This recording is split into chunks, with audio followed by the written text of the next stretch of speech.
Hey guys, today is October the 11th, 2023, and I want to share a dream and a word that I had this morning. I was laying in bed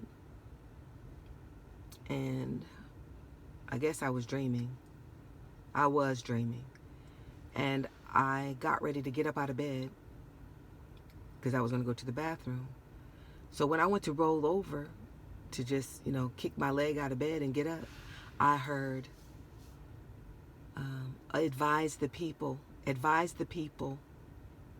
not to test the Lord. Advise the people not to test the Lord.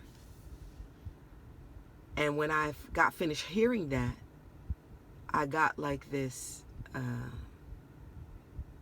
like a pain in my side as soon as I heard it.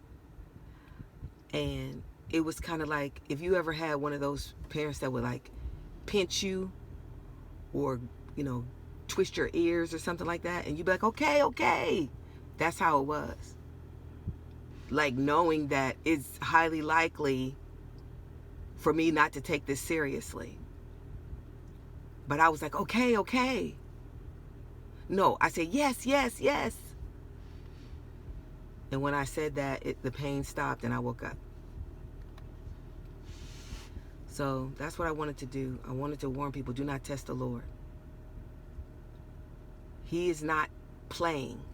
We've grown up in a play world where the devil has set up certain things to make us feel like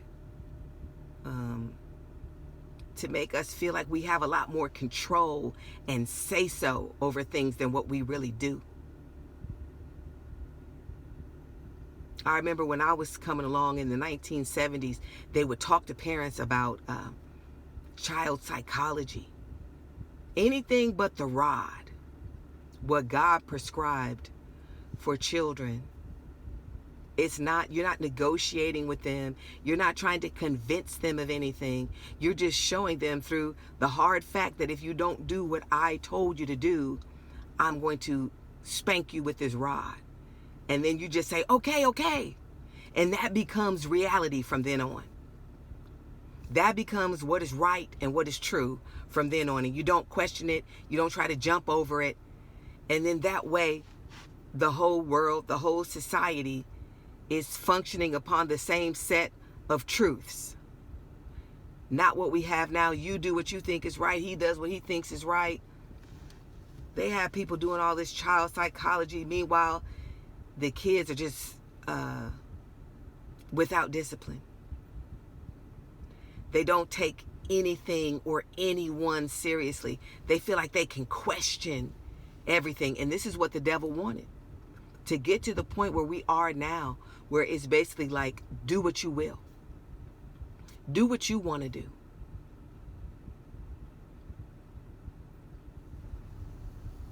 And the way we live right now would be so foreign to just a few generations before. Just such nonsense. Things that we think are valid, where they would just, look at you like you were crazy.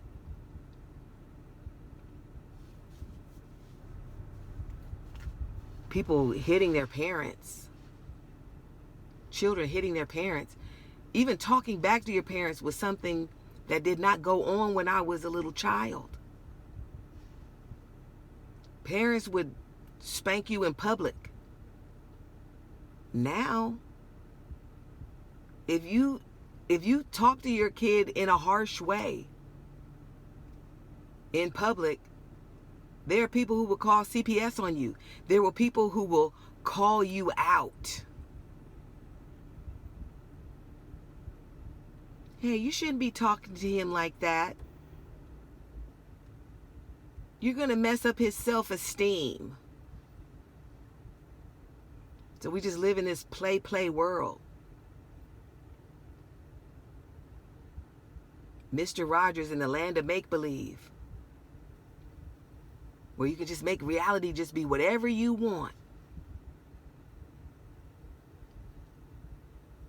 We watch Tom and Jerry when we were little, where, Jerry drops an anvil on Tom's head. Tom's head gets as flat as the ground. Tom gets up, shakes his head, and his head pops back to full size, and he keeps right on chasing Jerry.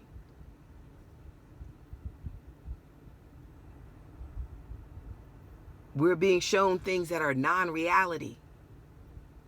And without even really realizing it, we're operating on those things. The reality is, if an anvil drops on anyone's head, they're going to the other side.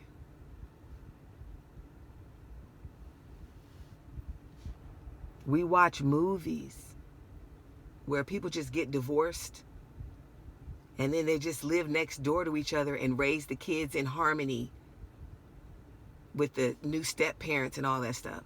When in reality, there's bitterness and hatred, resentment and neglect. And it doesn't work out like that. You watch The Cosby Show, where Claire had 5 kids and a full-time job. She's super lawyer. And their house is smooth. And all the kids just turned out great. And they don't even have a maid or a nanny. Somehow all that just worked out perfectly. And that's the kind of fantasies that have been shoved down our face through the image of the beast, which is able to move and speak and tell you of things that cannot be. And whether we know it or not, we begin to act on those things where we don't take anything seriously. Kids go to schools where the teachers have no authority. They send kids down to the principal's office, and the principal gives them snacks and lets them hang out in his office. No consequences for actions.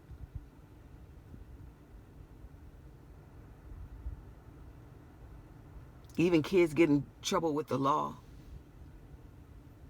and they go into the juvenile justice system, which seems it's just in place to just turn kids into hardened criminals, to just slap them on the wrist and bypass all of these opportunities where they could be corrected. But instead, they're just slapped on the wrist until they're hardened criminals.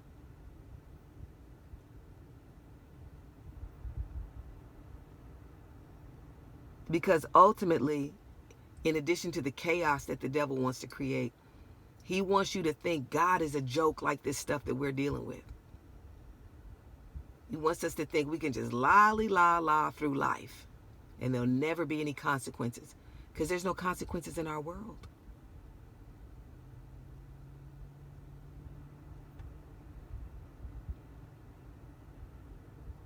But there is absolute truth, and it's the Bible, and it's designed to be what God said it is.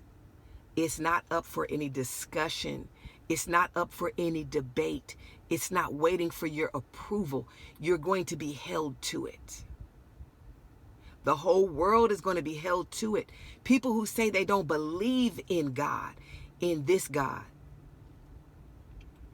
are going to stand before him. And what will they say? The one you don't believe in, and you standing there answering to him, because that's just the way it is. Well, it didn't make sense to me. Well, I didn't understand it.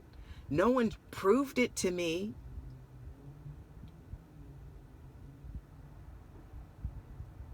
Well, I don't think it's fair. It didn't seem right to me. Well, we voted and it shouldn't be that way. And that's my whole point. That's what I'm trying to say. The world is not, it already was designed by God.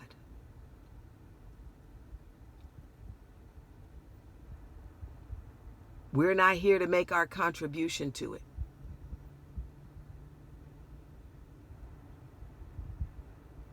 You can't change it.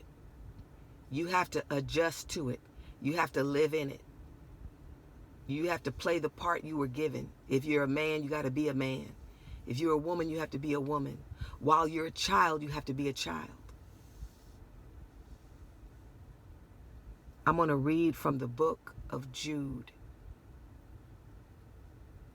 And maybe a little bit out of Numbers chapter 16, because Jude refers to an event that happened in Numbers chapter 16.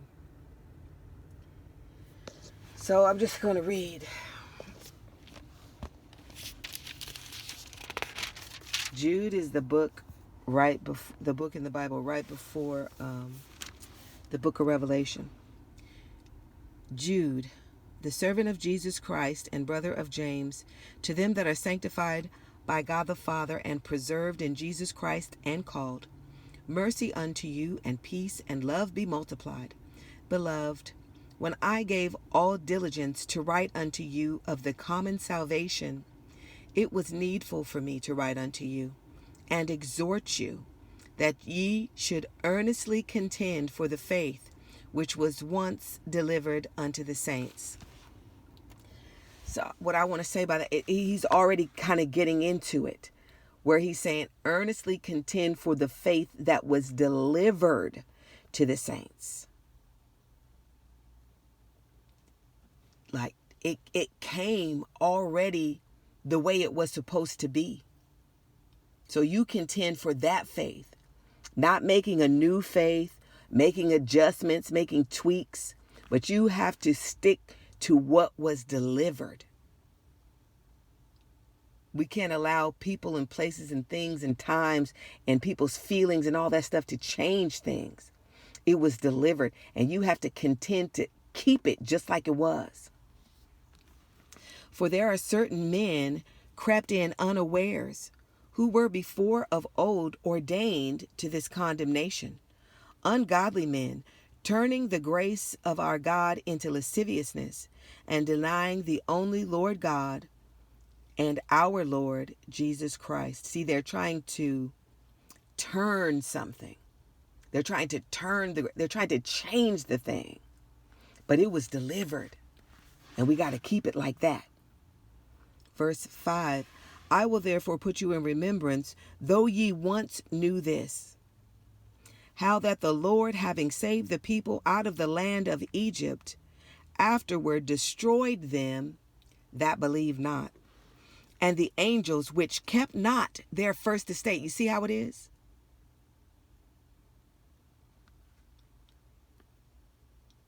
They didn't keep their first estate. They wanted to try and do something different than what God had set up. And it doesn't work that way. It said, but left their own habitation. I'll start over with verse 6. And the angels which kept not their first estate, but left their own habitation, he hath reserved in everlasting chains under darkness unto the judgment of the great day. God doesn't put up with it. He set the world in motion, and he set it the way it's supposed to be. And you either play your role or you'll be destroyed. You either believe what he said or you'll be destroyed. And I'm sorry that in 2023, that does not sound palatable to our egalitarian sensibilities.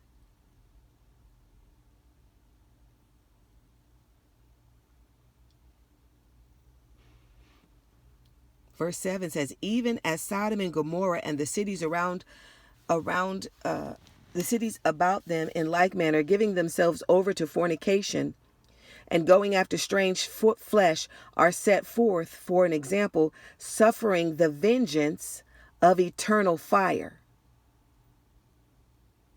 Not a temporary fire. There's a doctrine called, I think it's called annihilism, where the assertion is that God is going to annihilate his enemies. meaning make them so they don't exist. But that's not true. They're going to suffer the vengeance of eternal fire. It's never going to go away. It's not that you're going to burn up or you're going to go down to hell and burn for a while and then burn away. It's eternal fire. And Sodom and Gomorrah, the people of Sodom and Gomorrah might have thought, well, we have a right to do what we think is fun. So they were committing fornication. Lots of people do that. So they were going after strange flesh. Lots of people do that. Eat, drink, and be merry. But guess what? It might sound right. We've been raised in a world where you can just vote on everything.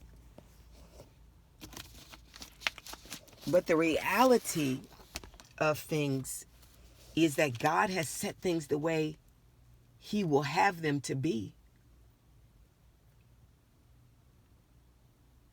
And that's just it. You like it or you lump it. And I suggest that you like it, because at the end of the day, it is good. He is God.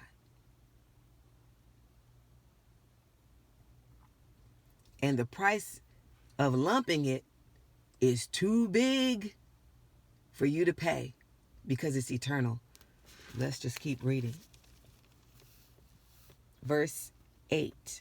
Likewise also these filthy dreamers defile the flesh, despise dominion, and speak evil of dignities.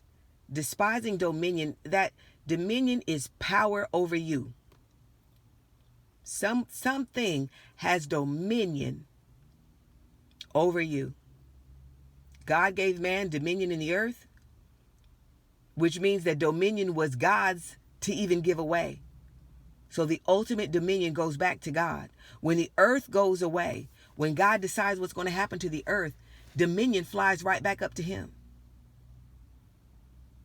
There is someone who determines what is going to happen to you. And it's not you. God has already set the world in order. He has already set the things that move in motion. And there's nothing that can alter it. There's nothing that can change anything without having to answer to God.